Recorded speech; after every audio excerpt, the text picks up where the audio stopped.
చెప్పండి సార్, త్వరలోనే ఎలక్షన్స్ వస్తున్నాయి. అయితే ఇప్పుడు కడప కాన్స్టిట్యున్సీకి సంబంధించి ఈసారి ఏ పార్టీ అధికారంలోకి వస్తే మరింతగా అభివృద్ధి సంక్షేమం జరిగేదానికి అవకాశం ఉందంటారు? వైసీపీ పార్టీ వస్తేనే సంక్షేమ పథకాలు బాగానే అందుతూ ఉన్నాయి. టీడీపీకి ఇక్కడ ఉంది కానీ క్యాండిడేట్ సరిగా లేరు కనుక వైసీపీ వస్తుంది.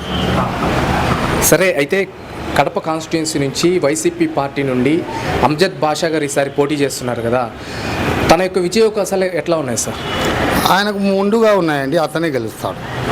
తెలుగుదేశం పార్టీ హవా ఉన్నా కూడా వీళ్ళు ప్రచారం చేసుకోలేని పరిస్థితుల్లో ఉన్నారు. మాధవి మేడం గారు ప్రచారం చేసుకోలేని పరిస్థితుల్లో ఉన్నారు కనుక ఇంకా వారిదే విజయం అవుతుంది.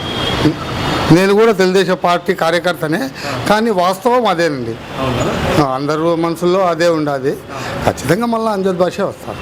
అయితే చెప్పండి సార్, అంజద్ బాషా గారు అంత భారీ మెజార్టీతో గెలవటానికి తనకు అంతగా అనుకూలించే అంశాలు ఏమున్నాయండి? వాళ్ళ సీఎం గారు జగన్ గారు ఇచ్చిన పథకాలు ఉన్నాయి, ఆయన చేసిన సేవలు ఉన్నాయి. కొన్ని ఆయనతో కూడా తప్పిదాలు జరిగినాయి. ఆయన కూడా మనిషే కదా, నిమిత్త మాత్రుడే. తప్పిదాలు కూడా చాలా జరిగినాయి. ఆయన కూడా విజయం ఆయనకే వరిస్తుంది.